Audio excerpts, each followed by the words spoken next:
Bicara kita pada pagi hari ini, Ibu Sukmadiarti Praninangin, MPesi Psikolog. Pendidikan yang beliau tempuh yaitu Sarjana Psikologi Universitas Sumatera Utara dan Magister Profesi Psikologi di Universitas Gadjah Mada. Aktivitas dari beliau yaitu sekarang menjadi psikolog, CEO Positive Consulting, pendiri Parenting School Indonesia, penulis dan owner Sukma Bakti Jogja.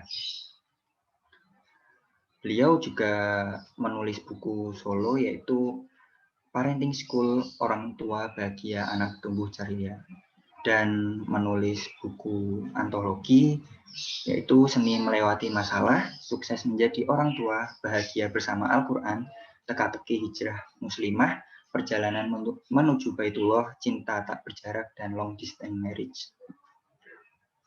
Oke, untuk kontak person ada di layar yang ditampilkan. Oke, langsung saja kita sambut pembicara kita yang luar biasa, Ibu Sukmadiarti Praninangin, MPesi Psikolog. Waktu dan kita silakan. Selamat pagi, Ibu.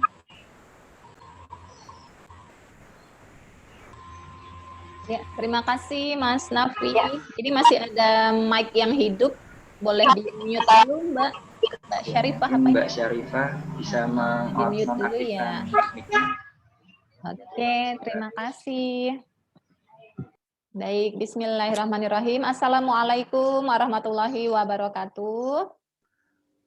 Waalaikumsalam warahmatullahi wabarakatuh. Alhamdulillah, puji syukur kepada Allah Subhanahu wa taala atas nikmat dan rahmat-Nya lah pada pagi yang berbahagia ini, di bulan yang mulia juga kita bisa berkumpul di sini untuk saling berbagi ilmu dan pengalaman. Mudah-mudahan nantinya bisa menjadi ilmu yang bermanfaat dan kita diberikan kemudahan dalam mengaplikasikannya. Selawat dan salam tak lupa kita senantiasa hadiahkan pada Nabi kita Muhammad Sallallahu Alaihi Wasallam serta keluarga, para sahabat dan umatnya. Mudah-mudahan kita pun diberi kemudahan untuk bisa menteladani beliau dalam setiap sisi kehidupan kita. Senang sekali pagi yang berbahagia ini saya diberikan kesempatan oleh teman-teman Mbak Elien, Mas Nafi, dan teman-teman dari Psikologi UNES untuk bisa sharing bersama teman-teman di sini dalam tema psikoedukasi ya, psikoedukasi dengan judul Family Strength.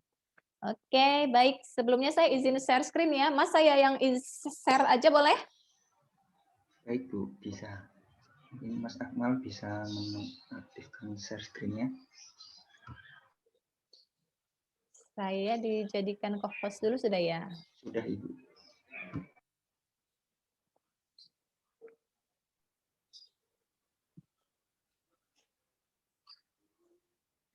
Iya, teman-teman sekalian, ada sebuah kutipan dari Pak Jack Canfield. Kalau teman-teman senang membaca buku-buku Chicken Shop, beliau inilah salah satu penulis dari buku-buku Chicken Shop itu, gitu ya. Nah, di buku beliau yang lain yang berjudul Success Principle, beliau mengatakan bahwa kita bertanggung jawab 100% atas kehidupan dan hasil yang kita peroleh saat ini. Ya, jadi apapun kondisi kita saat ini, entah kita itu sedang dalam kondisi yang tidak ideal, ataukah itu dalam kondisi ideal, dalam kondisi sukses, atau kita merasa belum sukses, sedang sakit, ataukah sedang sehat, apapun itu kondisi kita saat ini, semua itu adalah tanggung jawab kita. Ya, jadi 100% tanggung jawab kita gitu, bukan tanggung jawab orang lain. Artinya, kalau kita memahami bahwa semua yang kita peroleh atau kondisi yang kita hadapi saat ini adalah 100% tanggung jawab kita, maka tentu saja dengan itu kita tidak lagi menyalahkan siapapun terhadap kondisi yang kita alami. Ya, misalnya kita sakit nih, sedang tidak sehat gitu ya. Kita tidak lagi menyalahkan misalnya orang lain, kok kamu batuk di dekat saya sih tidak pakai masker gitu ya. Tidak menyalahkan orang lain atas kondisi yang kita alami. Termasuk teman-teman sekalian kondisi pandemi juga ya. Kondisi pandemi saat ini yang begitu banyak efeknya ya terhadap kehidupan kita, baik dari misalnya pendidikan gitu ya. Jadi tidak bisa datang ke kampus, terbatas gitu ya, belajarnya hanya via Zoom aja. Sebagai efek dari adanya pandemi gitu. Tapi kalau misalnya kita menyalahkan pandeminya, menyalahkan Tuhan gitu ya, kenapa kok ada pandemi gini, jadinya kuliahnya nggak asik gitu, nggak bisa kumpul-kumpul sama teman-teman. Nah, akhirnya apa? Efeknya kita jadi nggak mau mencoba, nggak mau belajar, nggak mau open mind untuk apa ya solusinya gitu. Ketika kita memilih untuk menyalahkan, ya.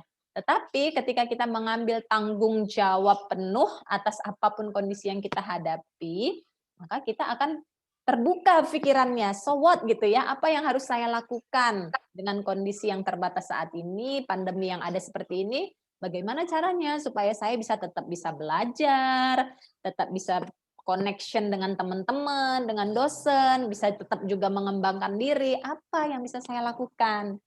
Nah, gitu ya. Jadi artinya semua itu adalah tergantung dari bagaimana cara kita merespon keadaan. Tergantung dari bagaimana cara kita memilih respon terhadap suatu kejadian. Begitu juga terhadap permasalahan-permasalahan yang ada dalam kehidupan kita. Ya, kalau misalnya permasalahannya terkait dengan ekonomi misalnya, dengan adanya pandemi ini pekerjaan saya jadi tidak seperti biasanya, omset jadi menurun gitu ya. Jadi ada yang di PHK misalnya. Banyak sekali ya, banyak sekali dampaknya termasuk juga dalam hal kesehatan. Jadi takut, Bu, jadi takut keluar rumah, takut corona gitu ya. Masa diem aja di rumah gitu ya. Jadi tetap kita harus ada upaya gitu kan, tidak kemudian adanya masalah membuat kita jadi hanya berdiam diri saja kan enggak. Tapi apapun itu masalahnya kalau kita menerimanya, ya kan? Menerima masalah itu, maka kita akan bisa mencari solusi-solusinya. Nah, termasuk tadi ya kalau pekerjaan misalnya secara ekonomi jadi menurun, secara pekerjaan jadi di PHK atau diberhentikan karena ada pengurangan pekerjaan, kan tidak kemudian kita jadi putus asa gitu ya. Karena toh bukan hanya kita ya, teman-teman ya yang mengalami pandemi ini ya. Satu dunia satu dunia mengalami masalah yang sama. Tapi tentu beda-beda hasilnya tiap orang. Ada yang bisa survive, bahkan mengambil keuntungan dari situasi ini, tapi ada yang kemudian makin terpuruk gitu ya, jadi stres dan seterusnya. Nah, jadi semua itu sebenarnya adalah pilihan respon atas suatu kejadian. Ya, baik teman-teman sekalian. Nah, untuk itu tema Family Strength ini sangat tepat, sangat cocok, sangat sesuai dengan kebutuhan kita semua yang saat ini tentu berhadapan dengan krisis gitu ya, berhadapan dengan problematika yang tentunya tidak mudah. Bagaimana supaya kita bisa survive ya, bisa bertahan di tengah permasalahan yang ada di lingkungan kita. Apa yang harus kita miliki? Ya, jadi salah satunya adalah dengan adanya dukungan dari keluarga. Ya, adanya kekuatan dari keluarga. Nah, bagaimana cara kita menghidupkan atau menguatkan, mengokohkan keluarga kita supaya bisa ada dukungan satu sama lain gitu ya. Jadi kalau ada masalah kita tidak menanggungnya sendirian. Ya. Salah satunya dari aspek family strength ini adalah positive communication dalam keluarga. Gitu ya. Bagaimana kita di dalam keluarga itu ada ayah, ada ibu, ada anak-anak gitu ya, bisa saling memberi kontribusi yang positif. Misalnya kalau misalnya ini ya pasangan kita pendapatannya menurun, ada pemotongan gaji misalnya ya, karena perusahaan tempat dia bekerja juga lagi menyesuaikan diri gitu ya terhadap hadirnya pandemi ini gitu ya. Omsetnya menurun sehingga kalau tidak di pengurangan tenaga kerja maka ada penyesuaian gaji. Nah, kalau kita tidak berempati terhadap perusahaan kita ataupun terhadap pasangan kita, maka dia bisa jadi stres karena dia sendiri sudah stres ya, maksudnya sudah ya gimana gitu ya. Nah, kalau kita sebagai anggota keluarga tidak mencoba berempati terhadap permasalahan yang mereka hadapi, ini artinya kita jadi menambah beban pasangan kita gitu ya, yang tadinya udah beban ya, omsetnya, pendapatannya menurun, tambah lagi sampai ke rumah istri tidak mensupport gitu ya, malah ngomel-ngomel, "Kamu harus cari solusi." Ya, tambah tertekan suaminya gitu ya, tambah tertekan. Situasinya tambah tertekan, akhirnya kalau dia tidak tertekan gitu ya, kan itu emosi negatif ya, jadi tambah stres, jadi bingung, jadi takut, ya malah jadi efeknya tidak baik untuk pasangan kita gitu kan. Dia jadi tidak berani keluar malahan nantinya, malu, dan beragam efek lainnya. Maka dari itu kita harus bisa berempati teman-teman sekalian terhadap kondisi yang dirasakan oleh pasangan kita. Nah, dengan empati inilah maka kita bisa membangun komunikasi yang positif kepada pasangan sehingga dia pun pada akhirnya bisa menerima kekurangannya. Ya, karena tentu saja tidak ada yang mau ada kesulitan ya, pengennya mah hidup nyaman-nyaman aja. Tapi itu tadi ya, permasalahan tidak bisa kita hindari gitu ya, pasti akan ada aja permasalahan dalam kehidupan ini. Nah, tergantung tadi ya bagaimana cara kita menyikapinya. Nah, apa manfaatnya ketika komunikasi dalam keluarga itu terjalin dengan baik? Satu, dia bisa mempertahankan keutuhan keluarga.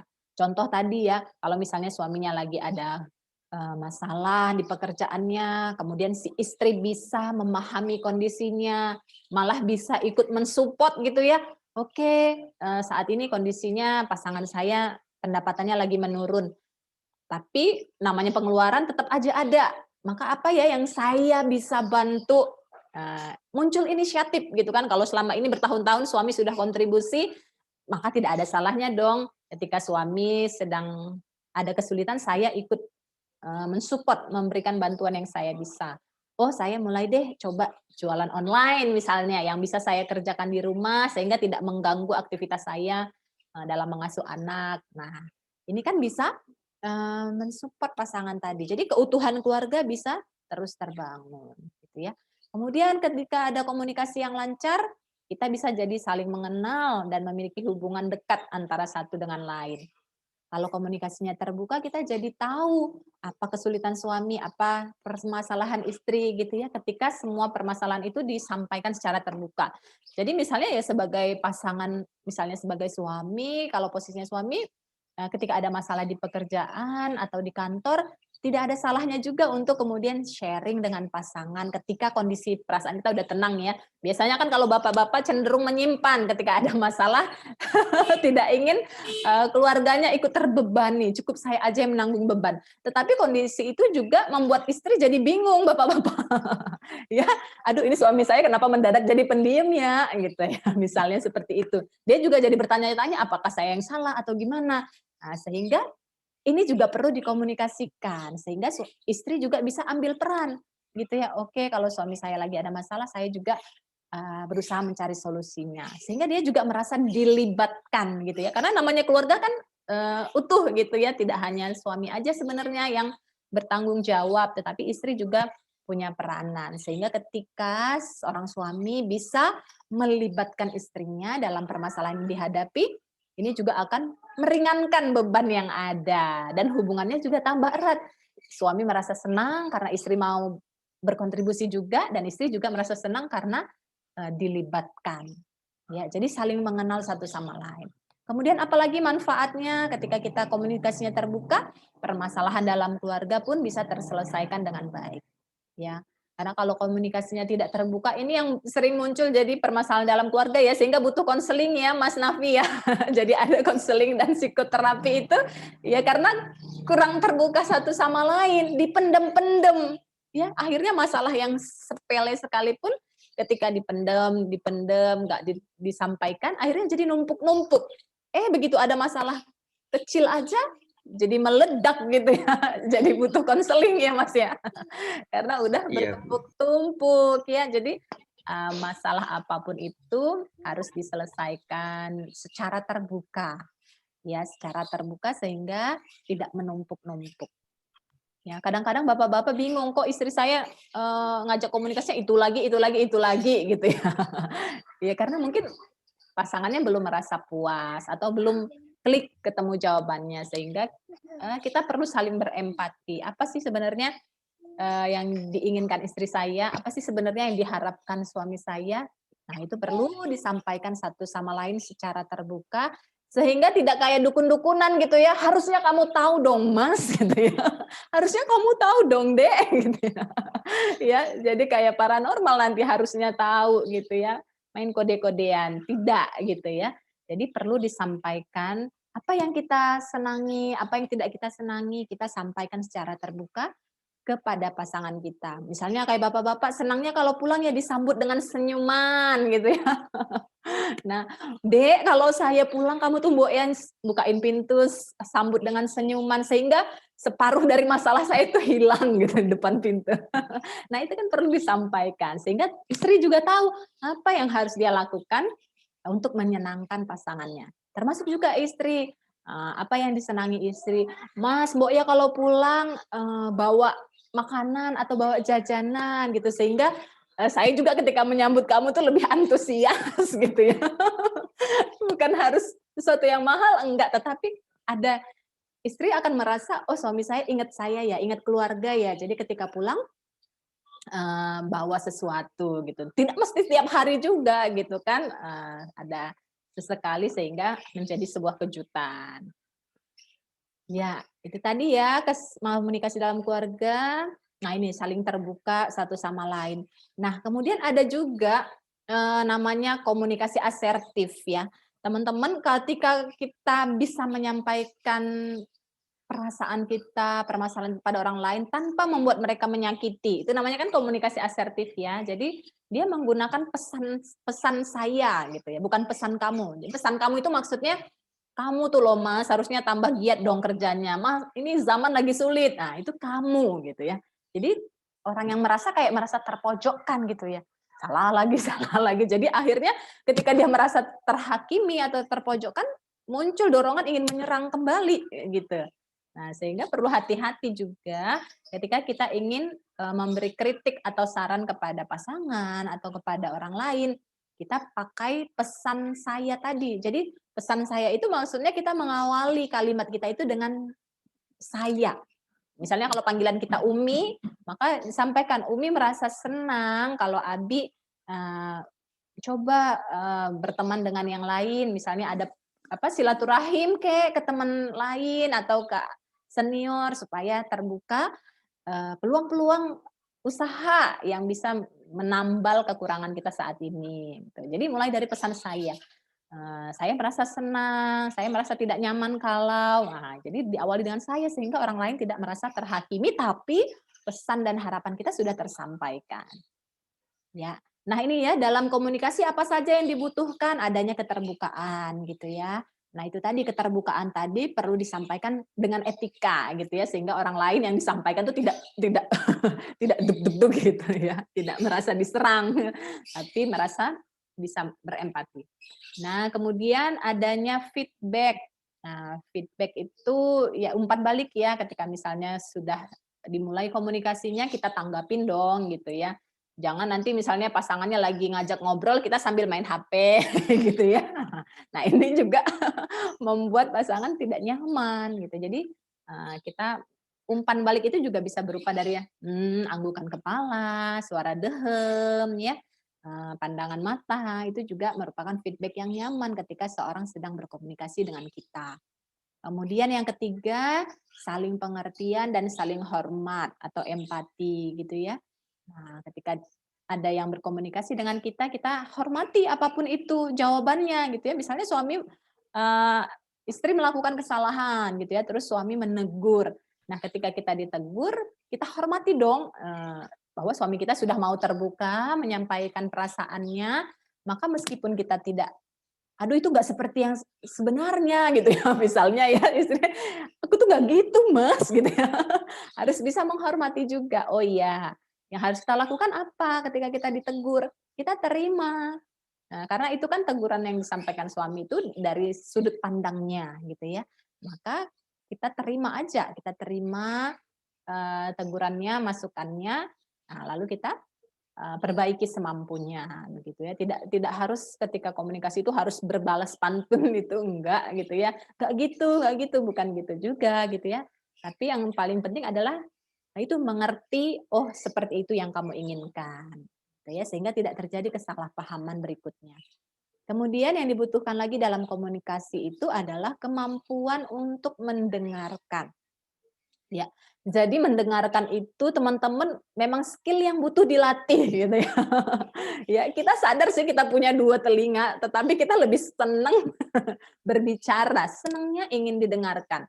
Nah, ini butuh kemampuan mendengar. Untuk bisa sukses dalam hubungan sosial itu kita butuh kemampuan mendengar sebenarnya. Karena prinsipnya semua orang tuh senang didengar gitu ya.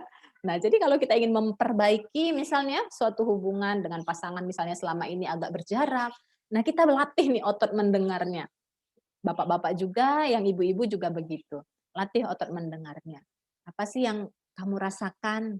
Gitu ya. Kalau misalnya teman-teman nanti praktek konseling gitu ya, apa yang sedang kamu rasakan gitu ya. Jadi kita membuka dia untuk bisa terbuka pada kita. Nah, sehingga apa unek-uneknya itu tadi bisa tersampaikan. Nah, teman-teman dalam konseling itu kan sebenarnya ketika dia bercerita aja itu masalahnya separuh selesai gitu kan ya. Ya, jadi kalau kita ingin membantu orang lain atau pasangan kita untuk dia lebih tenang, lebih rileks, nah ini yang otot mendengarkan ini yang harus kita latih dengan kita banyak, bertanya gitu ya. Dengan bertanya itu kan kita jadi dengar ya. Nah, kemudian, itu tadi mendengarkannya pakai hati. Jadi mendengarkan itu bukan untuk kemudian kita menjawab, tidak, tapi kita mendengarkan itu untuk memahami. Ya, jadi yang sering salah itu kan kita mendengar untuk kemudian kita jawab balik gitu ya. Nah, ini yang repot ya. Jadi dengarkan untuk memahami. Oh, seperti itu ya yang kamu rasakan. Begitu ya. Nah, itu tadi komunikasi. Jadi hal tadi yang untuk menguatkan ketahanan dalam keluarga, pertama adalah membangun komunikasi yang positif dalam keluarga dengan anak kah, dengan pasangan, dengan mertua, orang tua. Nah, itu bisa diperkuat dengan adanya komunikasi yang positif.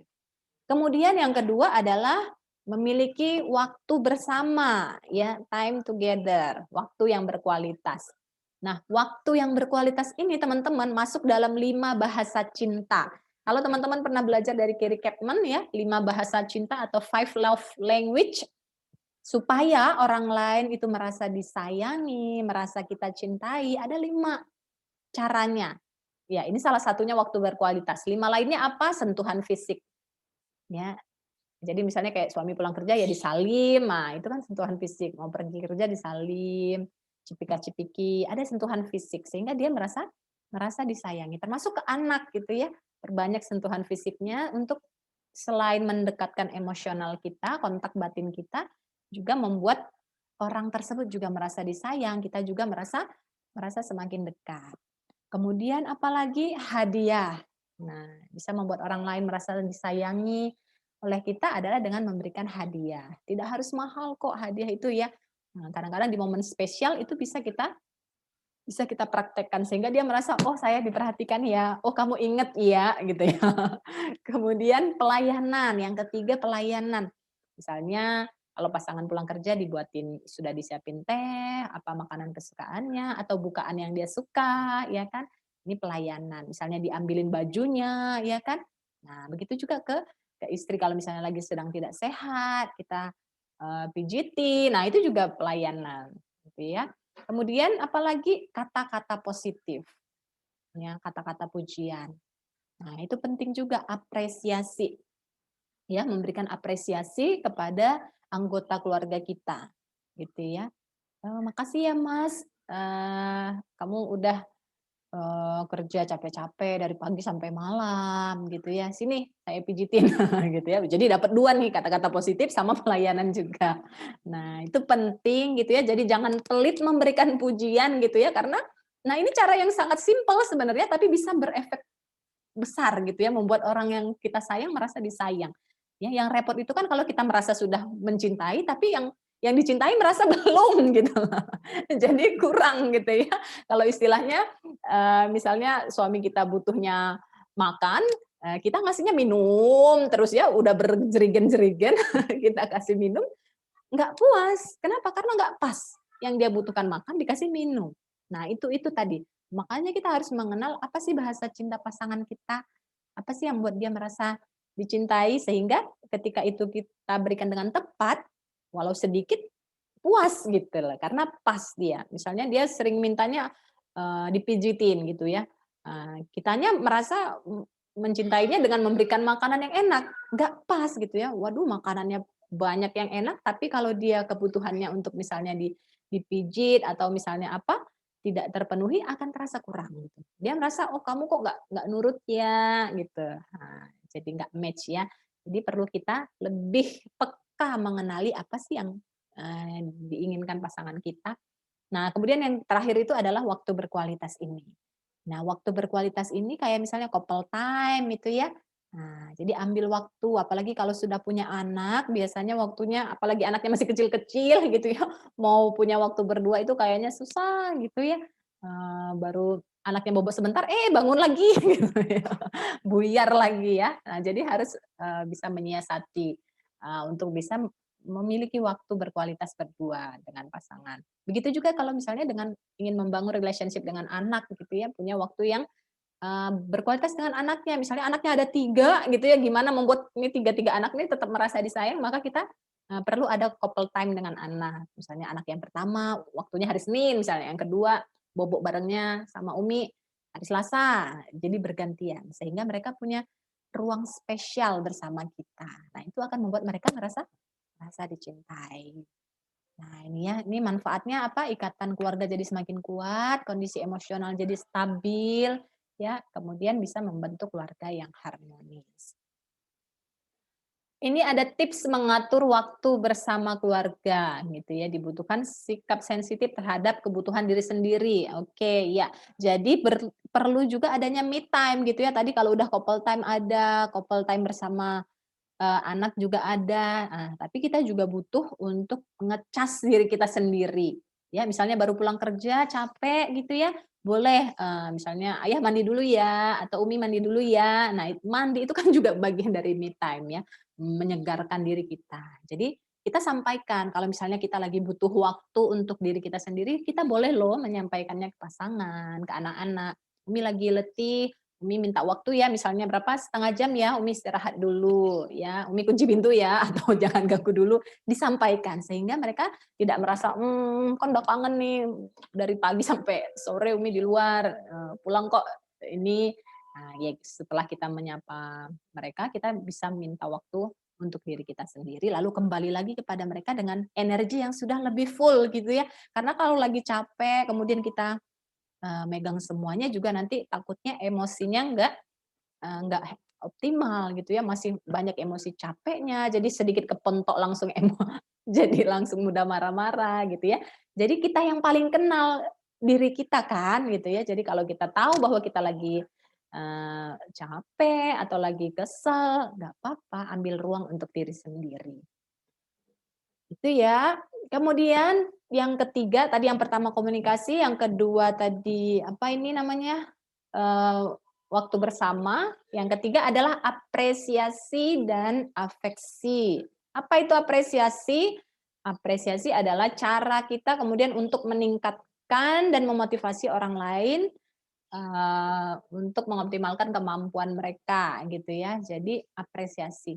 Jadi itu tadi ya seperti contoh yang sebelumnya kita apresiasi misalnya, suami kita atau pasangan kita memberi, gajinya misalnya uang bulanan, "Ini Dek, jatah bulanan," misalnya ya, "Abang baru ada segini," gitu, ada misalnya begini, "Oh iya makasih Mas," gitu ya, "mudah-mudahan tambah murah rezekinya, karirnya tambah bagus," gitu ya, "sukses selalu, sehat, makasih ya." Itu apresiasi. Dan apresiasi ini penting untuk dilakukan. Selain sebagai wujud syukur kita kepada Allah, juga syukur itu kan juga harus juga disampaikan kepada manusia. Ya, dalam Al-Qur'an dikatakan kan kalau kamu ingin bersyukur kepadaku, maka bersyukurlah kepada manusia yang udah memberi kamu kebaikan. Gitulah. Jadi, walaupun misalnya jumlahnya tidak banyak atau juga masih kurang gitu ya, tetap dong kita harus ada rasa syukurnya gitu ya. Jangan belum-belum udah, "Kok segini sih Mas, mana cukup?" Kan nggak tahu ya ini semua bahan-bahan pokok sudah naik semuanya Mas, gitu ya. Belum popok adik, belum susu. Wah, jadi kurang terus gitu ya. Akhirnya, aduh istriku ini tidak pandai bersyukur. Jadi apa ya, jadi dia merasa kecil hati, kemudian jadi tidak bersemangat kan gitu ya. Di luar udah pontang-panting, udah memaksimalkan usaha, tapi sampai rumah tidak dihargai. Nah ini yang kemudian menyurutkan semangat dari pasangan sendiri. Efeknya ya ke kita lagi, ya udah deh nggak usah dikasih sekalian. Ya, makanya kita harus bisa mengapresiasi pasangan kita atas upaya yang udah mereka lakukan walaupun masih dalam keterbatasan. Ya, sehingga emosinya positif.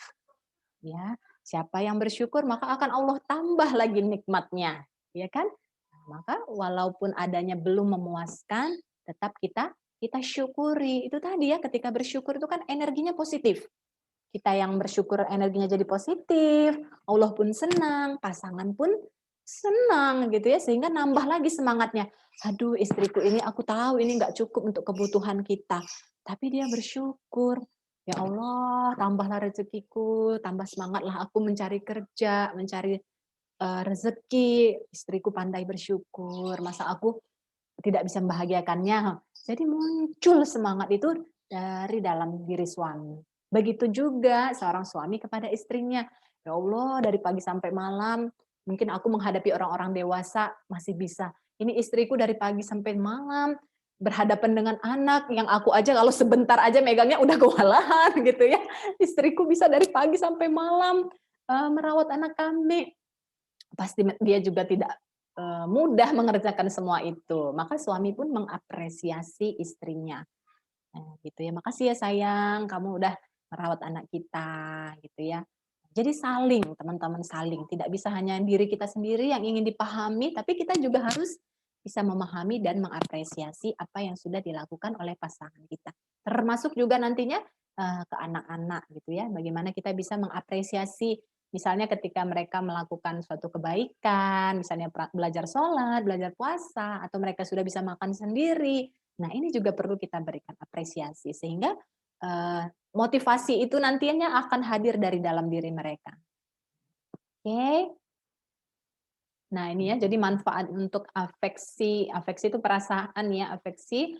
Nah, ini afeksi ini bisa kita bangun itu tadi dengan 5 bahasa cinta itu kan memperkuat perasaan antar anggota keluarga gitu ya. Nah, ini bisa juga dengan cara kita mendoakan. Ya, membangun afeksi itu teman-teman bisa dengan cara mendoakan. Doakan pasangannya, doakan anak-anaknya. Meskipun misalnya, waduh Bu, suami saya LDR, jauh. Nah, ini juga bisa gitu ya. Anak saya di pesantren, Bu. Nah, jadi mendoakan itu membuat koneksi perasaan kita tersambung walaupun tidak berada di satu tempat yang sama gitu ya. Bisa tetap terkoneksi, kita doakan. Ya. Nah, kemudian cara berikutnya adalah spiritual well-being. Ya, spiritual well-being ini adalah suatu kondisi di mana seseorang terpenuhi kebutuhan rohaninya, dekat dengan pencipta, sehingga dalam melakukan segala sesuatu ataupun menyelesaikan permasalahan dilakukan dan dimaknai secara positif.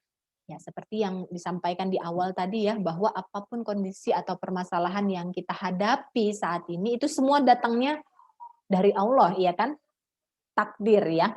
Maksudnya ketika kita punya keimanan seperti itu, meskipun saat ini kita dalam kesulitan, itu harus kita yakini bahwa itu adalah bagian dari takdir Tuhan yang memang pasti yang terbaik buat kita, gitu ya. Kayak misalnya pandemi ini, aduh banyak yang sakit, banyak yang kemudian meninggal, banyak yang terefek. Tetapi ada juga efek sampingnya bahwa alam misalnya jadi bersih gitu ya. Kalau di awal-awal pandemi itu kita lihat, wah langitnya jadi tambah bersih, udaranya tambah segar gitu ya.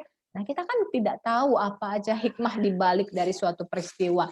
Maka ketika mendapati suatu permasalahan, terima dulu, acceptance gitu ya, disyukuri dulu, alhamdulillah pasti ada hikmahnya yang saat ini mungkin saya belum menyadarinya, belum mengetahuinya, tapi saya akan terima karena saya yakin Allah mengirimkan atau memberikan sesuatu itu pasti ada kebaikan untuk saya, ada kebaikan untuk keluarga saya. Maka kita terima. Karena apa? Karena ada spiritualnya tadi. Kita punya keyakinan, punya keimanan bahwa di balik semua ini pasti ada hikmahnya. Gitu ya. Jadi bangun terus keimanan kita, keyakinan kita pada Sang Pencipta. Ya, spiritual well-being merupakan mediator yang menghubungkan antara coping dan kualitas hidup. Jadi coping ini adalah cara kita berdamai ya atau menyelesaikan permasalahan yang kita hadapi. sehingga kemudian membuat kualitas hidup kita bahagia. Ya. Nah, itu ya. Jadi satu, ada ketekunan, ada ketetapan. Ketabahan, keteguhan akad, penuh pengertian, tenang, lapang dada. Nah, ini mungkin aspek dari spiritual well-being ya. Jadi intinya apapun permasalahannya, pertama terima dulu. Kalau kita belum terima teman-teman, jadi ada 5 level pemecahan masalah gitu ya. Yang pertama, ketika ada masalah itu kita pasti menolak, denial. Ini tahapan umumnya gitu ya. Misalnya kayak ada pandemi gitu ya, awalnya kan kita nolak, aduh apaan sih ini pandemi gitu ya. Nah, kita tolak, kemudian kita jadi marah. Iya kan, karena kita nolak kita jadi marah. Kenapa sih pakai ada pandemi segala, keluar rumah jadi harus pakai masker, nggak bisa kumpul-kumpul sama teman, nggak bisa ke kampus, nggak bisa jalan-jalan, ya mau berwisata jadi nggak bisa. Marah jadinya, kesel sama pemerintah, aduh apalagi ini nih, nggak bisa mudik, udah kangen gitu ya. Menolak dan akhirnya kita jadi marah, kecewa gitu kan. Nah kemudian efeknya berikutnya apa? Jadi bargaining kalau aja pandemi ini udah berlalu, kalau aja semua orang mau divaksin, kalau aja. Tapi nggak juga membuat kita tenang. Nah kemudian akhirnya kita jadi masuk ke tahap 4, depresi. Depresi, waduh jadi putus asa, aduh udah deh gimana ya gitu ya, jadi tambah-tambah masalahnya ya. Dipikirin sih gitu kan. Nah sampai kemudian kita udah putus asa mentok ya, gelap, baru kita acceptance, menerima. Ya, baru menerima, ketika menerima baru masalahnya selesai, baru hatinya tenang. Nah, tapi ya itu tadi prosesnya ya, tapi kan kita ketika sudah tahu ilmunya, nggak harus menunggu lama ya, nggak harus melewati proses demi proses yang 5 tadi ya. Ketika udah tahu ilmunya bahwa masalah itu penyelesaiannya adalah dengan menerima, maka kita bisa langsung lompat teman-teman. Kayak misalnya ada ujian apa, ada masalah apa yang datang, nah, misalnya kita lagi dimarahin atasan gitu ya, atau dikasih tugas yang bertumpuk gitu ya, terima dulu gitu ya. Aduh kesel ya ampun dosennya misalnya ya, banyak banget tugasnya. Terima dulu. Ya, kalau udah terima baru bisa berpikir jernih. Kalau masih marah nih ya, masih menolak, ih gemes deh, tugasnya banyak banget, belum bisa nih mikir jernih. Nanti baru udah deh, mau gimana lagi, saya terima deh, nah baru bisa mikir. Nah, jadi kita lompat saja langsung ke acceptance. Nah, ketika sudah menerima nanti lapang dadanya. Ya, jadi lebih mudah berpikir jernih, lagi terbuka pintu-pintu solusi itu jadi terbuka. Nah, kita pun jadi jauh lebih tenang, gitu ya, jauh lebih tenang. Kalau udah tenang, solusi akan datang. Kalau tenang, berpikir pun jadi terang, ya. Nah, kemudian yang berikutnya adalah komitmen. Jadi untuk menguatkan ketahanan keluarga, yaitu harus ada komitmen antara kedua pasangan tadi ya, suami maupun istri. Ya, jadi karena pernikahan itu kan 2 orang ya, suami ada istri. Jadi untuk bisa tetap utuh dalam melewati krisis yang datang atau permasalahan yang dihadapi harus ada komitmen dari keduanya gitu ya. Tidak hanya melemparkan tanggung jawab pada satu pihak saja, ini kan tanggung jawabmu Mas gitu ya. Kamu tuh tugasnya mencari nafkah, jadi pokoknya kamu ya. Jadi harus bareng-bareng gitu ya, termasuk komitmen tadi. Jangan misalnya ketika pasangannya lagi ada masalah, lagi ada kekurangan, kita meninggalkan gitu ya. Ya udah deh, kamu nggak bertanggung jawab, ya udah saya pisah aja gitu ya. Jangan juga seperti itu gitu ya. Jadi apapun kesulitannya ketika kita hadapi bareng-bareng itu akan terasa lebih ringan, akan terasa lebih berkah gitu ya. Jadi butuh saling mendukung satu sama lain. Komitmen, adanya komitmen itu membuat kita jadi tidak mudah goyah, tidak mudah berpisah gitu ya ketika ada masalah. Ya. Jadi bareng-bareng. Pasangan berdedikasi akan memikirkan satu sama lain, jadi memiliki keinginan untuk melewati masa sulit bersama-sama, gitu kan. Manfaat dan rencana jangka panjang sebagai perekat pasangan yang sudah tidak tertarik satu sama lain. Nah ini ya, jadi kalau ada masalah tidak kemudian saling menyalahkan. Bahkan kata para motivator itu ya, ketika kita ada masalah dengan pasangan, ketika pasangan melakukan kesalahan, coba dibalik sudut pandangnya. Ya, kalau pada umumnya orang akan mengatakan, "Kamu salah, Mas. Saya yang benar," gitu ya. "Kamu salah." Memang sih suaminya salah, tetapi untuk mencapai suatu keseimbangan, kita butuh membalikkan posisinya. Oke, saya salah, kamu yang benar. Gitu ya. Walaupun kita tahu nih pasangan kita yang salah, tapi pasti kita juga punya kontribusi, entah itu banyak, entah itu sedikit terhadap adanya permasalahan pasangan kita. Maka kita balikkan juga posisinya untuk kita bisa merenung akhirnya, saya salah, pasangan saya benar. Apa ya kesalahan saya? Apa ya yang perlu saya perbaiki sehingga permasalahan kami bisa terurai. Nah, jadi kalau setiap orang, setiap pasangan punya sudut pandang seperti ini, itu akan cepat damainya, gitu ya. Jadi masalah tidak berlarut karena saling menyalahkan, tetapi mencoba mengintrospeksi diri masing-masing saat masalah itu datang. Ya, karena kita pahami bahwa setiap insan pasti punya kontribusi terhadap suatu permasalahan. Nah, jadi dengan itu maka hubungan tadi pun bisa diperbaiki. Apa sih manfaat dari komitmen tadi? Dengan adanya komitmen, pasangan jadi bisa lebih menikmati dan lebih bahagia, gitu ya. Pernikahan mereka pun jadi stabil. Kemudian perbedaan dan kesulitan akan lebih mudah teratasi. Karena bareng-bareng gitu punya komitmen bahwa apapun masalahnya ya udah kita hadapi bareng-bareng, tidak saling meninggalkan. Kemudian jadi manfaatnya rumah tangganya menjadi rumah tangga yang berhasil, jadi sakinah, mawaddah, warohmah, karena ada dukungan yang erat antara satu sama lain. Ketahanan dalam pernikahan ada komitmen personal. Kenapa dia bertahan gitu ya? Karena dia punya komitmen personal bahwa dia pengen, misalnya komitmen personal itu misalnya dia punya keinginan bahwa menikah itu ya sekali seumur hidup gitu ya. Jadi bagaimanapun pasangan yang sudah saya pilih ini, adapun kekurangannya saya ya mau tidak mau harus terima dan menyesuaikan diri kepadanya. Karena saya punya prinsip bahwa menikah itu sekali seumur hidup, begitu kan? Nah, itu kan prinsip komitmen personal.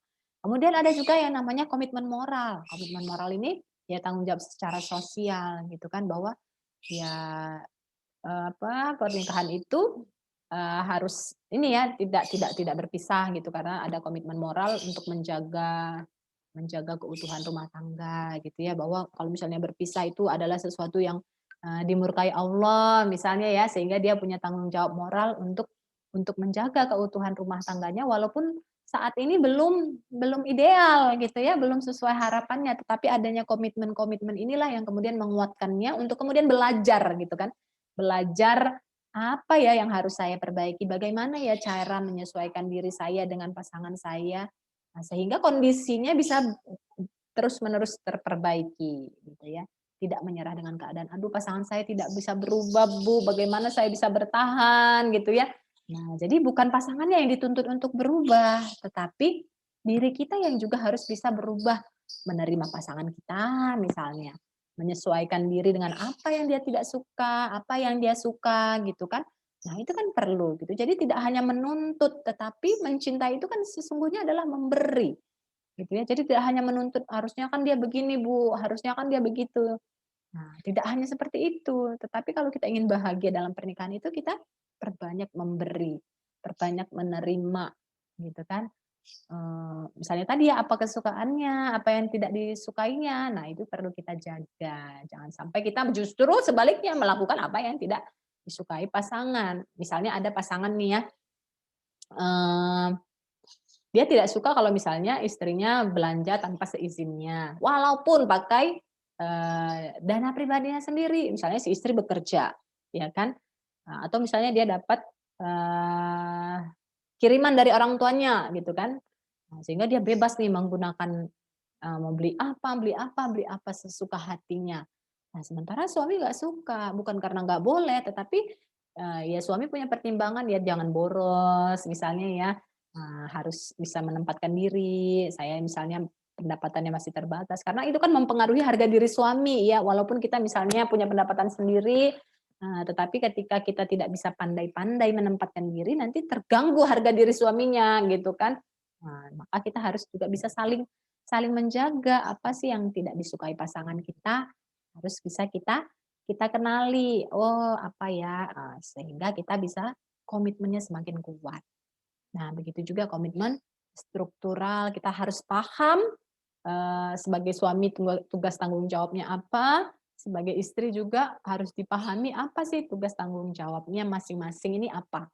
Nah, sehingga kita bisa menempatkan diri kita dengan baik gitu ya. Jadi jalankan peran masing-masing dengan optimal gitu kan, saling mensupport apa yang bisa kita berikan. Nah, insya Allah itu juga sudah bisa memberikan keutuhan pada keluarga tersebut. Yang terakhir ini ya, ability to cope with stress and crisis, rencana aksi dalam penyelesaian masalah.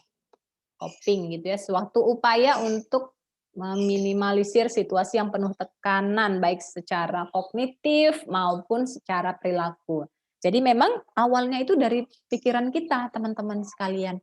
Ya, jadi masalah itu awalnya ya di pikiran kita, bagaimana cara kita memaknai kan, memaknai suatu kejadian ataupun suatu masalah.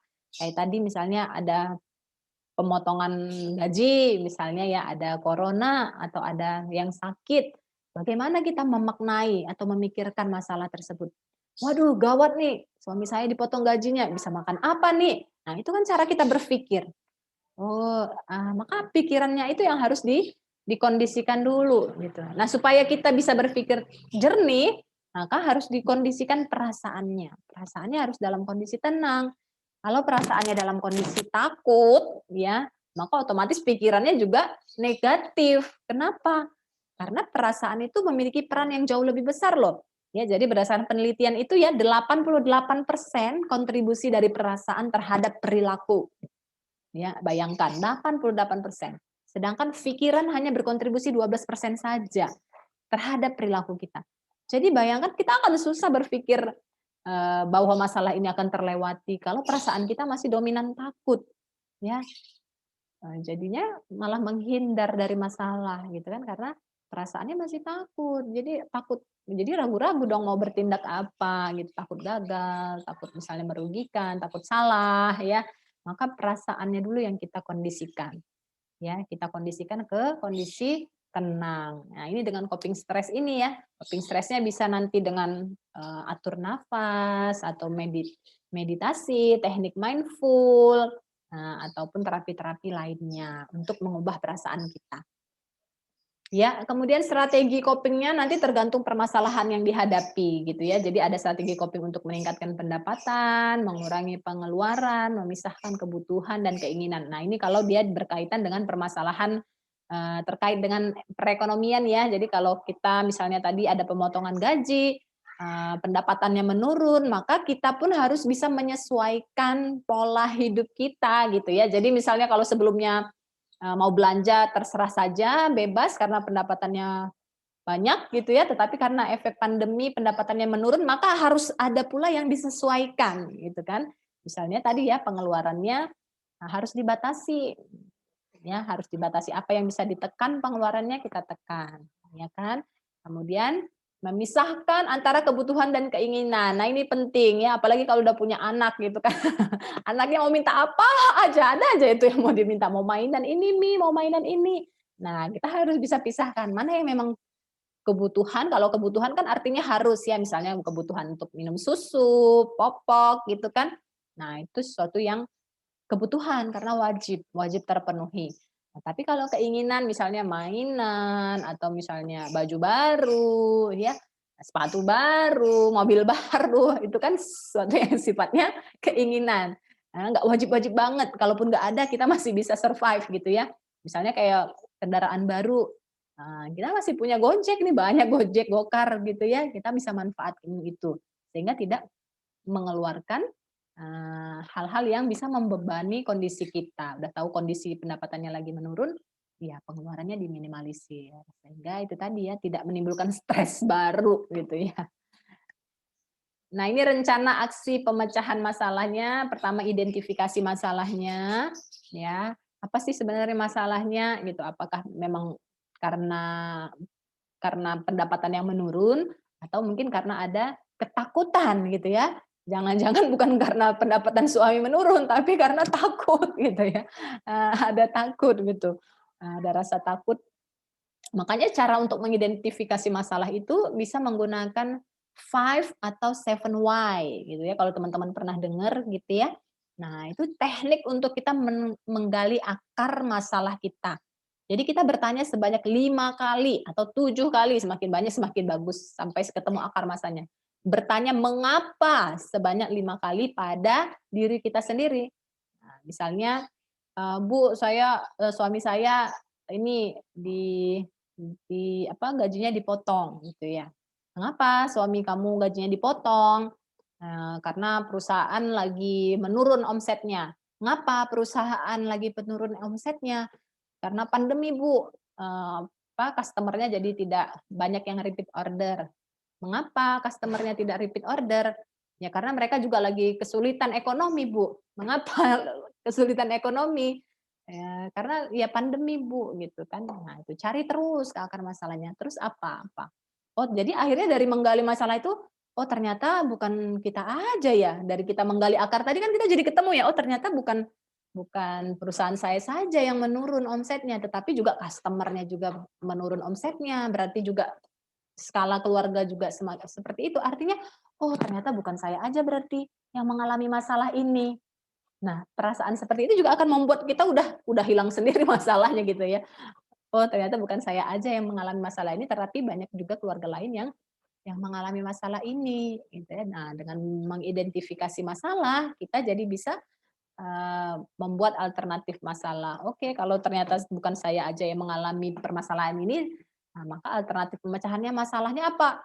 Misalnya kita bisa bertanya dengan orang yang juga mengalami masalah yang sama. Misalnya kita nih karyawan yang dipotong gajinya, tanya ke karyawan lain yang juga mengalami kondisi sama. Bagaimana cara kamu menyiasati kondisi ini, Mas? Gitu kan.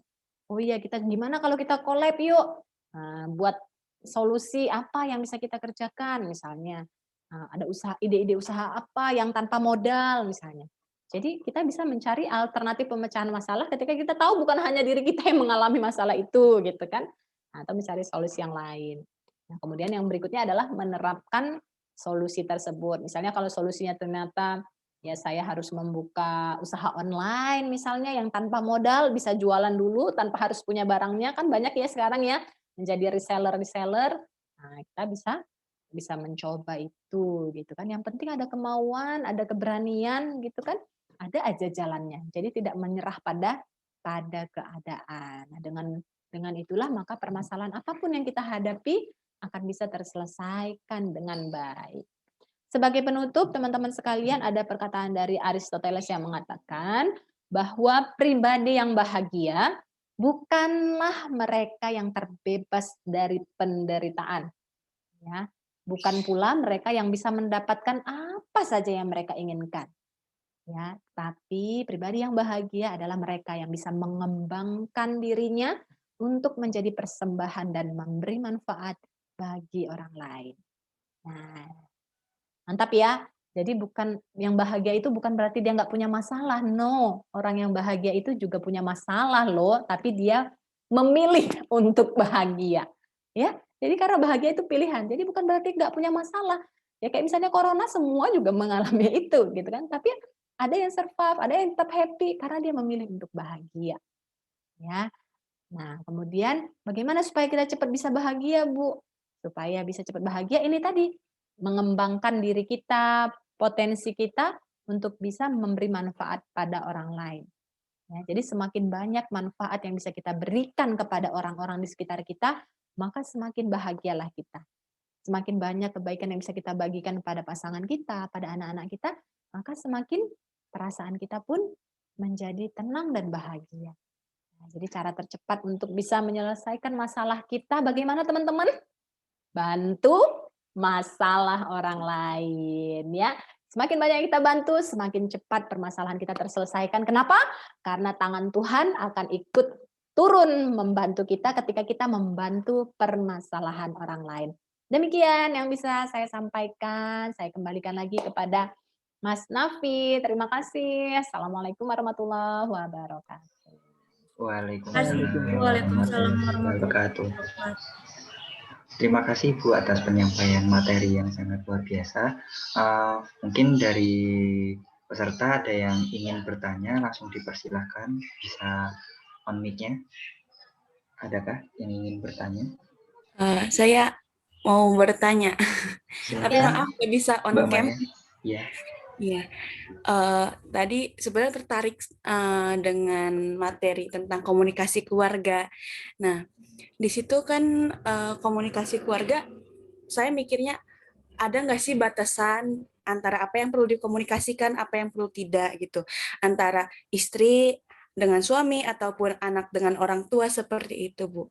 Kira-kira ada nggak ya? Oke, Terima kasih. jawabkah Mas Nafi? Ya Bu, bisa langsung dijawab.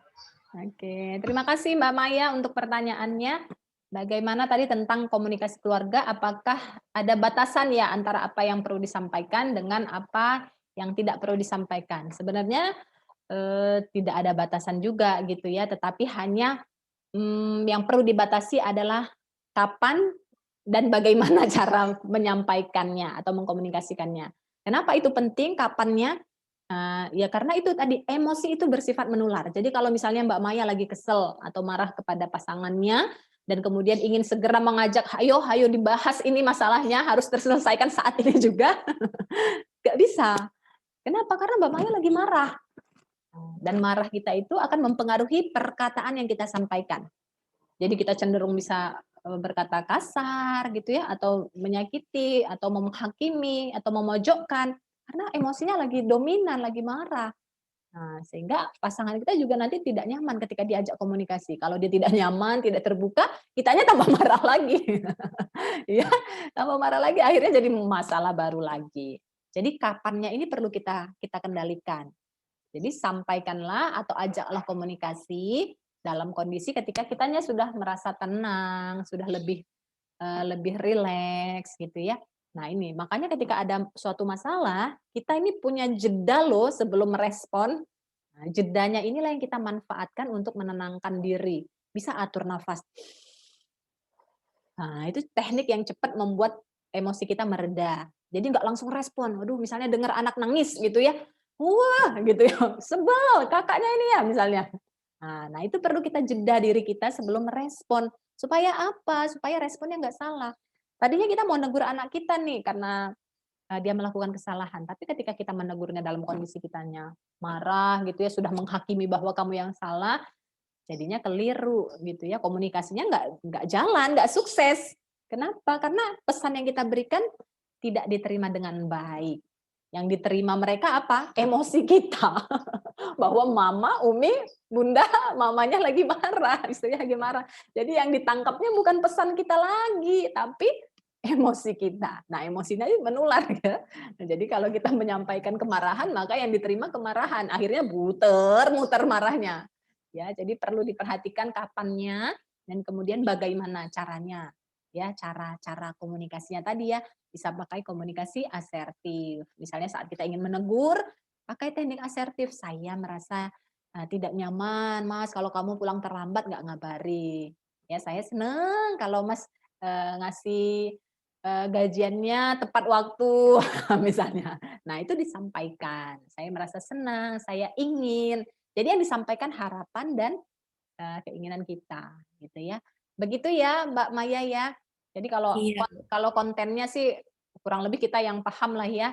Nah, iya. jadi semakin kita Terima kasih, sampaikan Ibu. semakin bagus. Sama-sama. Ada pertanyaan lagi Ibu dari kolom chat. Ini bisa saya bacakan dari Mas Farhan Arif. Izin bertanya juga Bu, bagaimana cara kita untuk menengahi ketika orang tua sedang berselisih paham? Begitu Ibu Oke, pertanyaannya. terima kasih Mas Farhan. Bagaimana ketika orang tua kita sedang berselisih paham apa yang harus kita lakukan gitu ya. Pastinya tidak nyaman sekali ya ketika kita melihat orang tua kita bertengkar. Jadi berdasarkan sebuah penelitian, diteliti nih kan apa sih yang sebenarnya membuat anak-anak itu merasa takut, merasa tidak nyaman, jadi nggak bahagia gitu. Dipikir penelitinya, jadi asumsi awal itu dipikir bahwa yang membuat anak-anak tidak bahagia itu adalah ketika dia dimarahi oleh orang tuanya, gitu ya. Asumsi awalnya begitu, tetapi ternyata ketika sudah diteliti hasilnya adalah yang mereka takutkan, yang anak-anak takutkan itu adalah ketika orang tuanya bertengkar dan ketika orang tuanya berpisah. Itu sebenarnya yang paling membuat anak-anak itu merasa takut dan tidak bahagia. Sehingga tentu ketika melihat orang tua kita bertengkar, kita ingin banget ya Mas Farhan ya, ingin mendamaikan mereka, tidak ingin mereka berlarut-larut dalam masalahnya. Tetapi kita juga merasa sadar diri gitu ya, apa yang harus saya lakukan gitu ya, nanti kalau saya campuri saya juga dimarahi juga, takutnya menjadi salah sasaran ya kan. Apa yang harus kita lakukan ketika dalam kondisi itu? Nah, apa ya yang bisa kita lakukan adalah kita,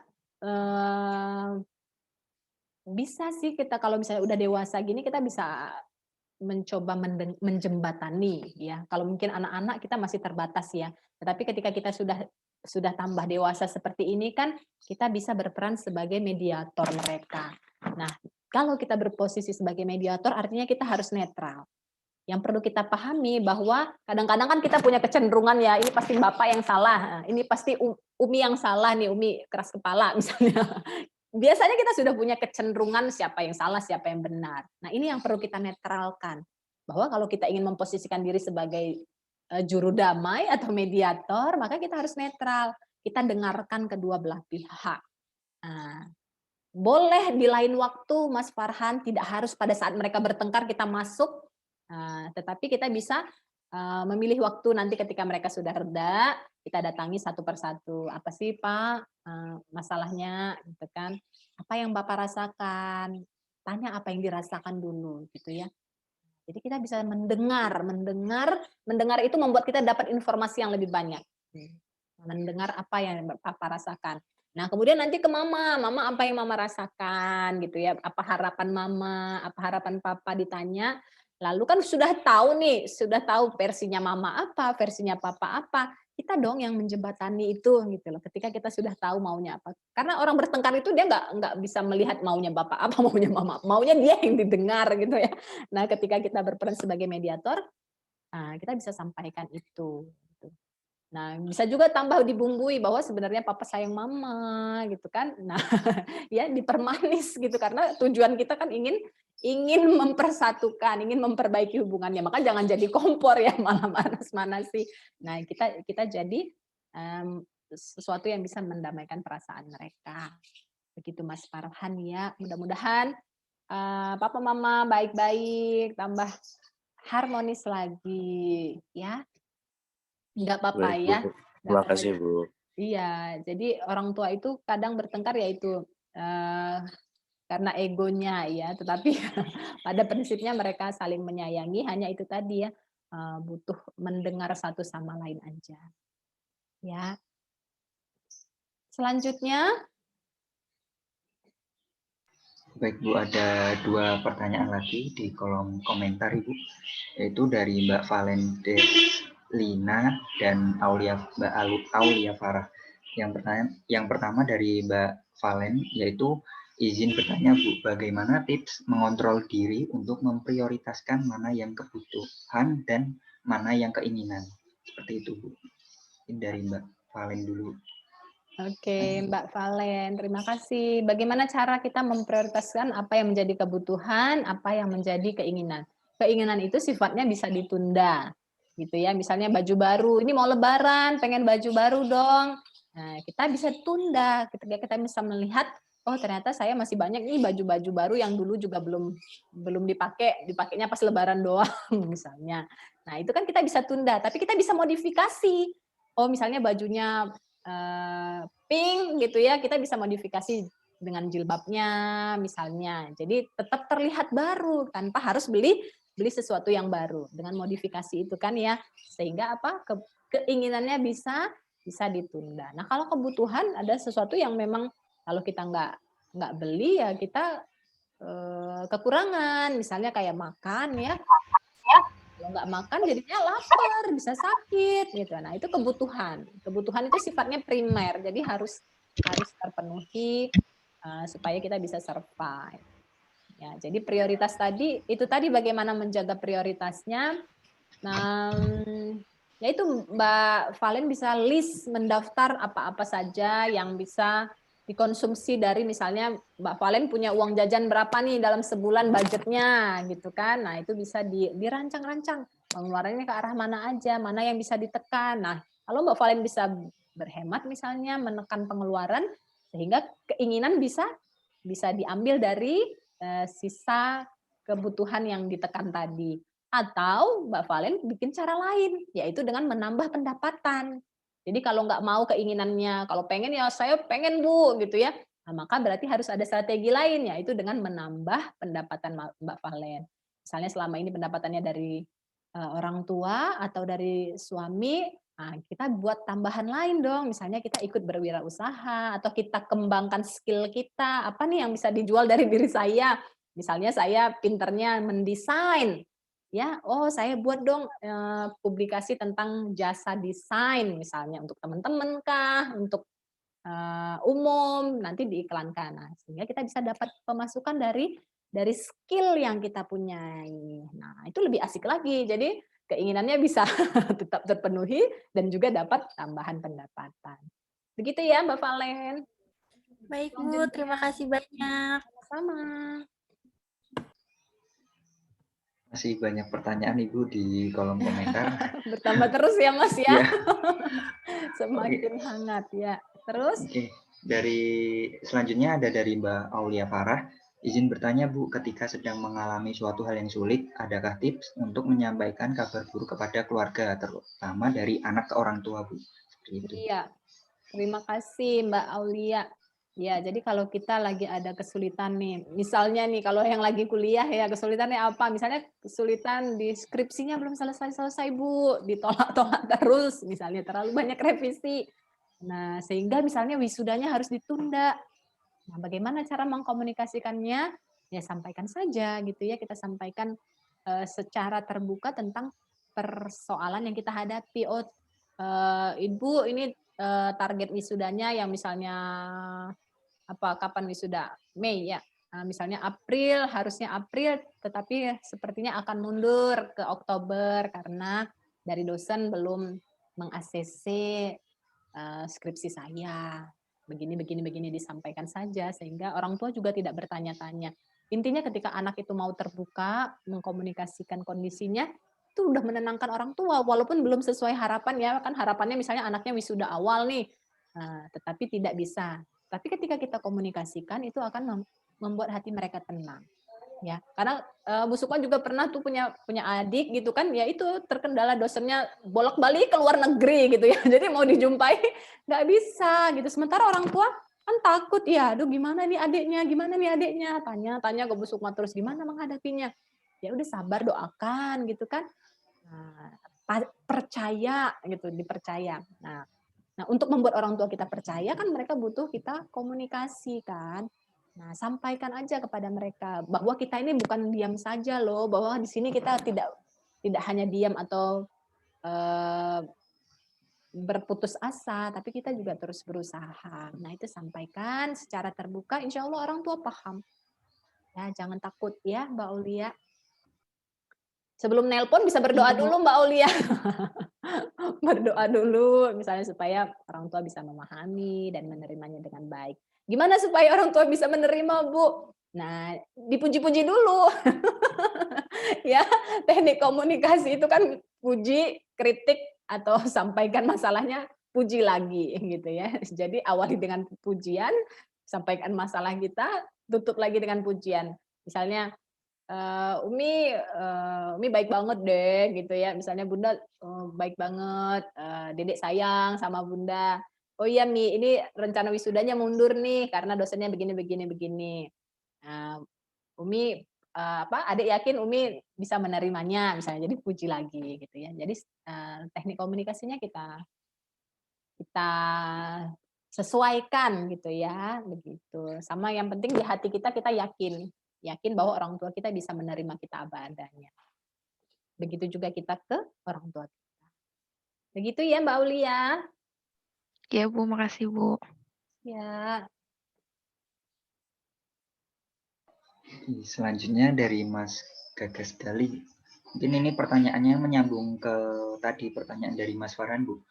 Izin bertanya Bu, biasanya ketika anak mau menengahi selalu dibantah, kamu masih kecil nggak tahu apa-apa, seperti itu Bu. Kalau begitu bagaimana caranya Bu? Sering soalnya menemui hal semacam itu dengan berbagai macam ibu dan ayah. Oke. Baik. Artinya kalau memang masalah itu tidak bisa diselesaikan seperti harapan kita, ada sebuah tulisan itu yang mengatakan maka solusi dari permasalahan itu adalah dengan menerimanya. Jadi bukan mencari lagi apa solusinya, tetapi menerimanya. Oke, saya terima bahwa saya berasal dari keluarga yang seperti inilah kondisi papa mama saya. Saya terima mereka, saya cintai mereka apapun adanya mereka. Jadi prosesnya adalah kita terima aja masalahnya. Oke, bahwa ini adalah masalah saya. Ya udah, saya menyesuaikan diri saja dengan kondisi ini, gimana caranya saya tetap bisa berdamai, tetap menghormati mereka, tetap menyayangi mereka, tetap memberikan yang terbaik bagi mereka, tetap berbakti pada mereka. Nah, itulah yang menjadi pilihan kita, gitu ya, menerima mereka. Begitu ya, Mas Gagas, sehingga kalau kita udah menerima orang tua kita apa adanya, nah insya Allah mereka juga bisa menerima kita juga dan bisa menerima masalahnya dengan baik. Iya, Bu. Gimana? Makasih. Semangat ya. Iya, Iya. makasih.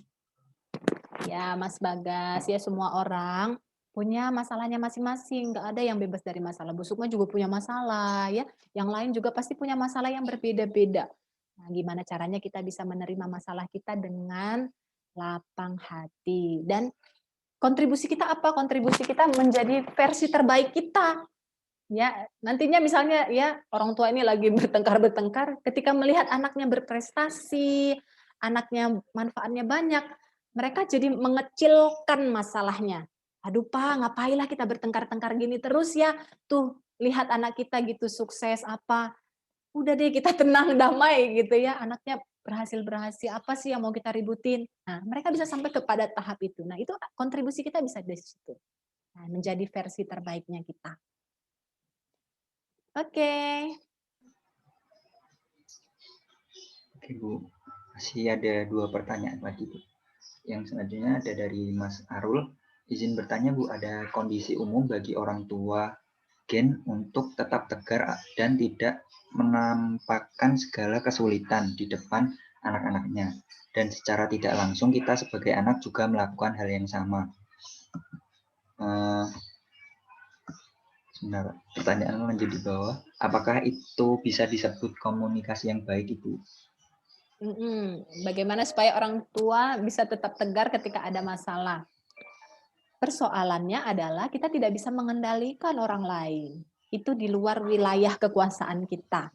Sama kayak misalnya Mas Gagas, Mas Aulia tadi ya. Tidak, itu sesuatu yang di luar kuasa kita. Kita pengen mereka berubah, kita pengen mereka rukun, damai gitu ya. Itu keinginan kita, tetapi even kita udah berusaha, mereka tetap aja begitu gitu kan. Nah, artinya kalau kita memaksa juga nggak bisa, kita yang stres gitu ya, kita yang jadinya sakit. Maka yang harus kita lakukan tadi ya, kita menerima dulu kondisi mereka.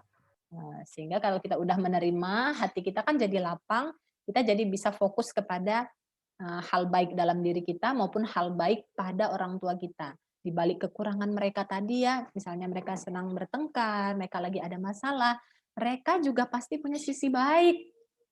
Ya kan? Nah, itu yang perlu kita cermati. Ada namanya strength approach ya, pendekatan kelebihan ya, kekuatan. Jadi kita mau fokus kemana sih? Kita mau fokus melihat kekurangan orang tua kita atau kita mau fokus melihat kelebihan mereka? Nah, ini juga nanti akan mempengaruhi penilaian kita ke mereka kan dan mempengaruhi psikologisnya kita. Ya. Aduh saya Bu jadi stres begini karena orang tua saya bertengkar terus di rumah saya nggak tenang Bu. Gimana saya mau berprestasi? Saya belajar jadi nggak konsentrasi Bu. Dengar pertengkaran mereka. Itu artinya kan kita jadi nggak bertanggung jawab pada diri kita. Ya, menyalahkan lingkungan gitu ya. Padahal lingkungan nggak bisa kita ubah. Lingkungan akan berubah seiring perubahan kita. Ya, tadi kalau misalnya Mas Arul tanya, harusnya kan mereka memberi contoh sehingga saya juga bisa memperbaiki cara saya merespon mereka. Nah, itu dia yang susah, Mas Arul ya. Jadi prinsip perubahan itu harus dimulai dari diri sendiri. Tadi kita sudah belajar bahwa kitalah yang bertanggung jawab atas hasil yang kita peroleh. Nah, maka kalau kita ingin mengubah hasil, misalnya hasilnya kita ingin orang tua kita jadi lebih rukun, lebih harmonis, maka yang harus kita ubah adalah diri kita. Diri kita, cara kita menghargai mereka, cara kita menyayangi mereka, cara kita menilai mereka. Kita bisa sugesti diri kita, oh orang tua saya orang tua yang baik, orang tua yang penyayang, orang tua yang bertanggung jawab. Kita sugesti ke diri kita tentang apa yang kita harapkan dari mereka. Mereka adalah orang tua yang harmonis, gitu ya, meskipun kadang-kadang mereka berbeda pendapat, gitu kan. Fokus pada yang menjadi kelebihan mereka, sehingga itu yang kita kembangkan. Nah, kalau kita ngobrol, jadi kita ingatnya kebaikan mereka. Seneng deh kalau mama senyum sama papa, misalnya ya, itu aja kita sampaikan. Seneng deh kalau papa sama mama lagi kompak begini, gitu ya. Nah, jadi ketika kita justru menemui kondisi di mana mereka lagi rukun, lagi harmonis, nah itu kita apresiasi ya. Karena kita pengen ya mereka rukun. Nah, ketika mereka rukun kita apresiasi. Waduh, kompak banget di foto ya, misalnya. Ya, jadi mereka bisa tersindir secara halus. Oh iya ya, ternyata selama ini kalau kita berantem anak-anak nggak nyaman ya, gitu ya. Ya, jadi sindiran halus ya. Nah, gitu ya. Jadi tidak menggurui, tetapi kita bisa memperkuat dari sisi positif mereka. Izin interupsi Bu, boleh nggak? Boleh, silakan Mas Arul. Nah, untuk menyambung tadi pertanyaan dan jawaban dari Bu Sukma tadi kan, perubahan itu kan harus dari orang itu sendiri. Kita nggak bisa mengubah seseorang untuk menjadi apa yang kita inginkan. Betul. Nah, ketika kita udah menjadi versi yang terbaik dari diri kita sendiri, itu kan tidak mudah, berat gitu. Apalagi kita sendirian, di posisi sendirian, di dalam lingkungan yang kita tahu sendiri seperti itu keadaannya. Nah, itu gimana Bu untuk menguatkan diri kita? Apakah harus ke psikolog atau psikiater gitu? Soalnya kadang merasa di dalam titik terendah gitu, nggak bisa ngapa-ngapain. Betul. Gitu. Terima kasih Bu. Iya, Mas Arul, boleh. Ke psikolog boleh, ke Bu Sukma juga boleh ya untuk konseling. Jadi kita juga butuh mengenali diri kita kan. Kalau kita tahu bahwa kita sedang tidak baik-baik saja, kita jadi berubah, emosi kita jadi tidak stabil, kita boleh loh gitu meminta pertolongan atau bantuan kepada pihak yang profesional ya, supaya kita jadi bisa lebih tenang ya, lebih tenang menghadapi suatu masalah. Nah, nanti kan di situ ketika misalnya kita konseling ya atau kita ke psikolog kan akan dibantu untuk terapi emosi, melepas misalnya ketika kita lihat orang tua kita bertengkar, perasaan apa yang dominan? Sedih, Bu, misalnya takut. Nah, ini yang kita akan lepas sehingga nggak dominan lagi di diri kita gitu kan. Di terapi. Ya Allah, meskipun saya merasa sedih melihat orang tua saya bertengkar. Saya takut mereka berpisah. Saya terima. Saya maafkan mereka ya Allah, saya maafkan kekurangan mereka selama ini pada saya. Keteladanan mereka yang kurang karena mereka bertengkar sehingga membuat saya tidak nyaman. Saya maafkan kekurangan orang tua saya. Saya pasrahkan kepadamu ya Allah untuk kebaikan hubungan mereka. Nah, jadi sebenarnya kalau Bu Sukma ya pakainya 3. Pertama, menerima masalahnya. Kedua, Mas Arul dan teman-teman yang lain untuk kita melepas nih emosi kita ya, misalnya kita lagi sedih, takut, marah, kesel, untuk melepasnya itu adalah dengan cara memaafkan. Kalau itu penyebabnya adalah orang lain, memaafkan. Jadi kalau kita nggak suka dengan perilaku orang tua kita, kan kita bukan nggak suka sama orangnya ya, kita nggak suka sama perilakunya. Jadi kita perlu bedakan orang tua itu adalah orang tua yang harus kita hormati, perilakunya ini itu yang perlu kita maafkan.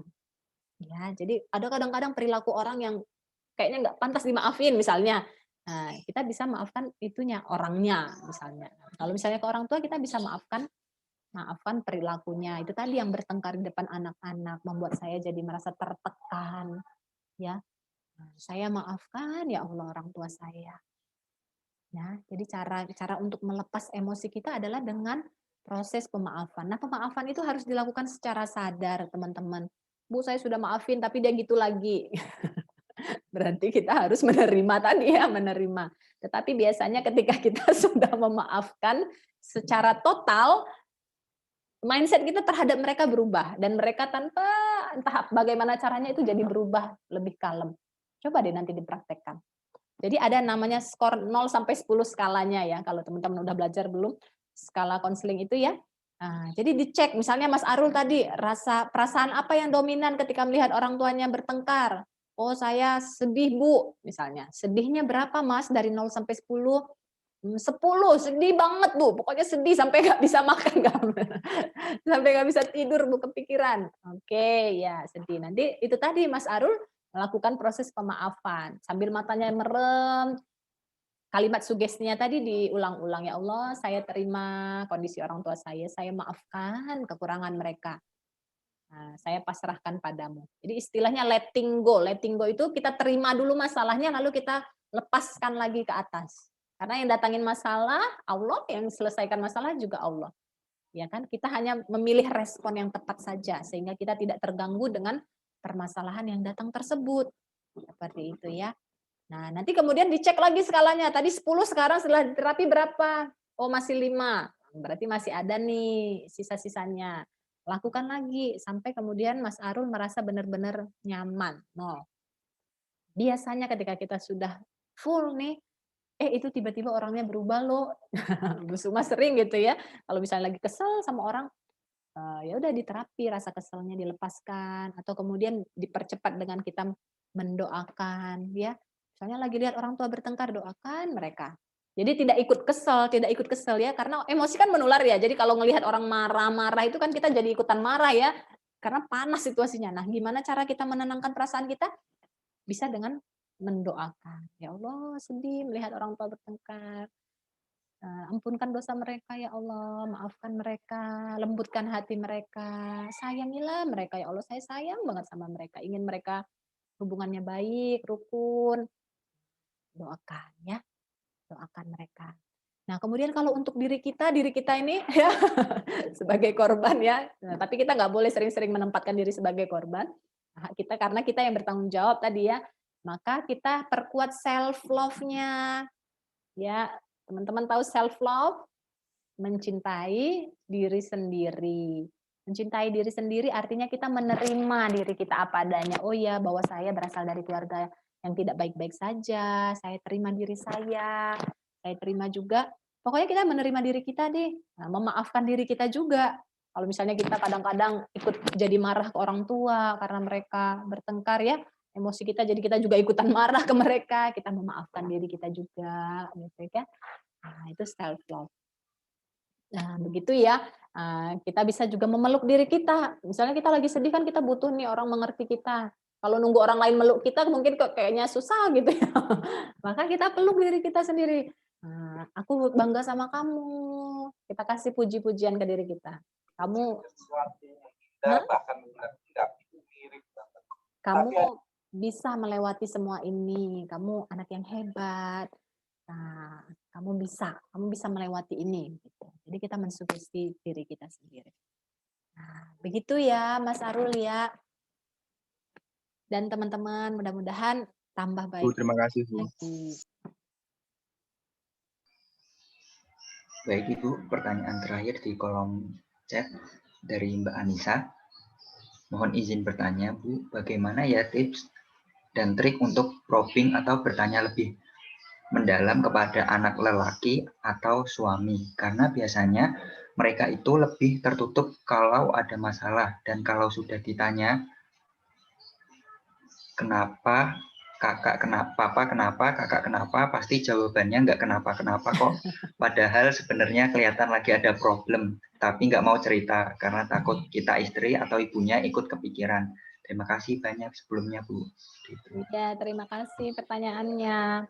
Ya, jadi kalau teman-teman pernah baca buku Mars versus Venus itu ya, itu membahas tentang perbedaan pria dan wanita gitu ya. Jadi wanita dan pria itu memang berbeda gitu ya. Jadi kalau misalnya wanita nih ya, ketika ada masalah tuh pengennya langsung cuap-cuap gitu ya. Pengen cari teman mana nih yang bisa diajak ngobrol, langsung dia suka berbagi ya kan. Nah, kalau pria beda. Mereka lebih senang ambil me time dulu ke dirinya, menenangkan perasaannya, menenangkan dirinya dulu. Nanti kalau dia udah merasa nyaman, baru dia siap untuk membuka diri gitu. Nah, itu juga salah satu hal yang perlu kita pahami sebagai istri, sebagai orang tua yang punya anak lelaki gitu ya atau punya suami. Nah, untuk mengerti kondisi itu. Oke, bahwa kalau pasangannya tiba-tiba pulang diem aja, berarti dia lagi ada masalah atau sedang tidak baik-baik aja moodnya.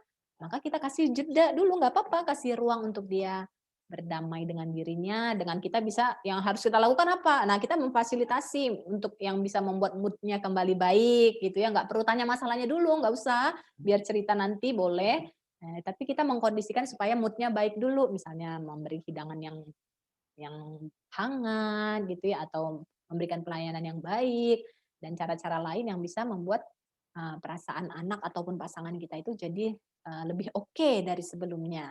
Nah, kalau udah terlihat oke, baru pelan-pelan kita masuk bertanya, apa yang sedang Bapak rasakan hari ini gitu ya. Bisa masuk pelan-pelan. Walaupun belum dijawab, tidak apa-apa, tidak harus dipaksakan juga. Nah, kita bisa kasih pesan, nanti kalau Papa sudah nyaman, sudah bisa cerita, boleh cerita ke Bunda, misalnya begitu ya, tentang yang dirasakan. Ya, begitu ya. Ya, terima kasih ya, Bu. Ya, Mbak Nisa.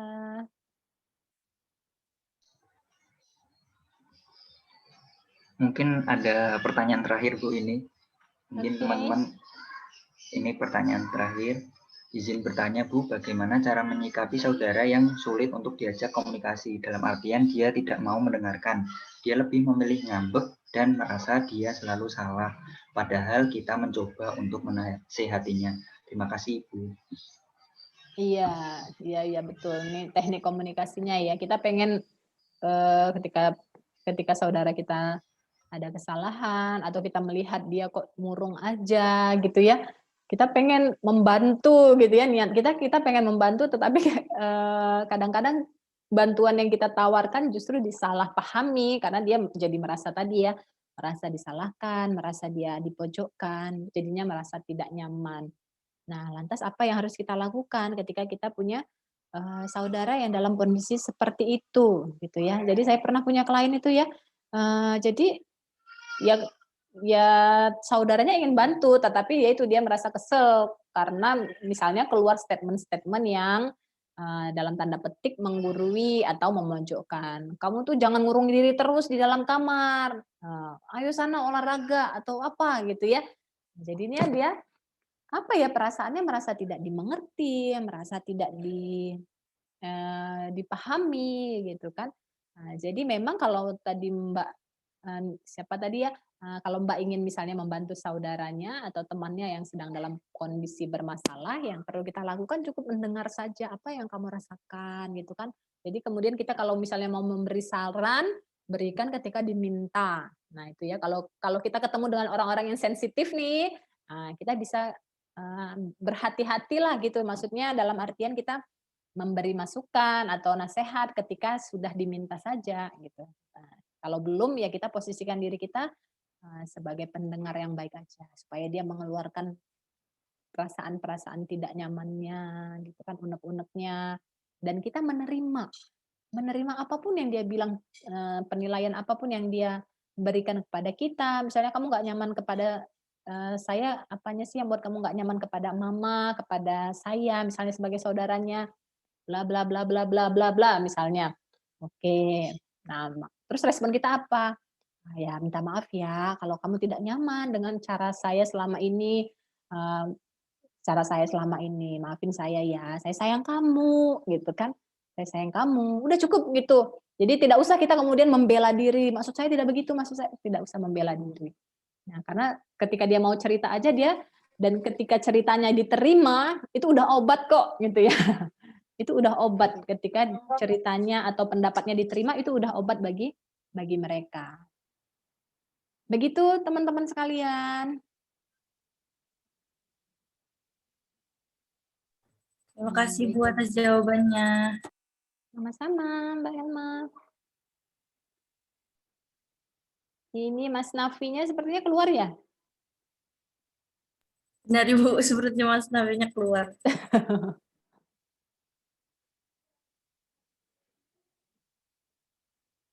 Baik, kalau seperti itu, bagaimana kalau kita sesi foto Ibu? Oh iya, boleh. Nah, buat teman-teman yang mau masuk di screenshot bisa on cam ya. Baik.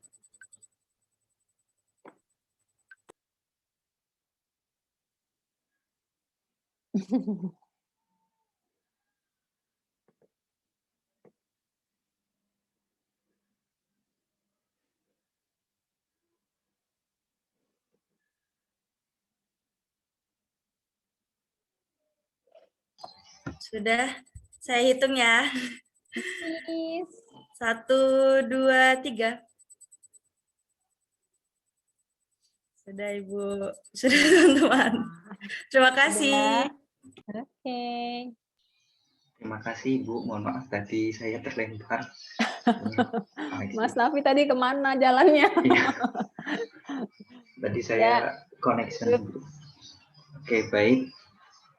Terima kasih kepada Ibu Sukma Diarti, Embassy Psikolog, atas penyampaian dan jawaban dari pertanyaan-pertanyaannya. Mungkin jika teman-teman ingin bertanya lebih lanjut, tadi di CV sudah tersedia kontak person dari Ibu Sukma. Mungkin IG bisa saya bacakan ya Ibu, Iya, untuk boleh. teman-teman.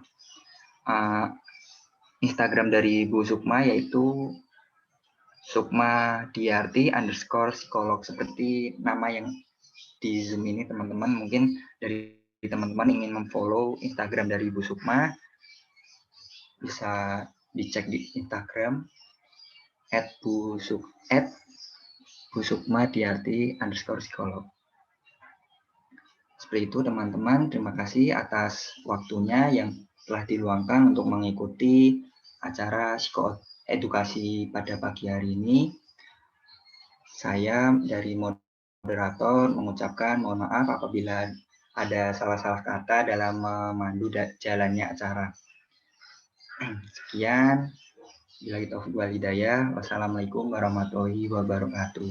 Waalaikumsalam Waalaikumsalam warahmatullahi warahmatullahi Terima wabarakatuh. kasih Mas Nafi, Terima teman-teman kasih, Ibu. semuanya. Terima kasih. Sukses Ibu. selalu. Saya izin pamit ya, sudah selesaikan Iya, ya. Bu. Ya Bu. Oke, Assalamualaikum. Waalaikumsalam warahmatullahi wabarakatuh.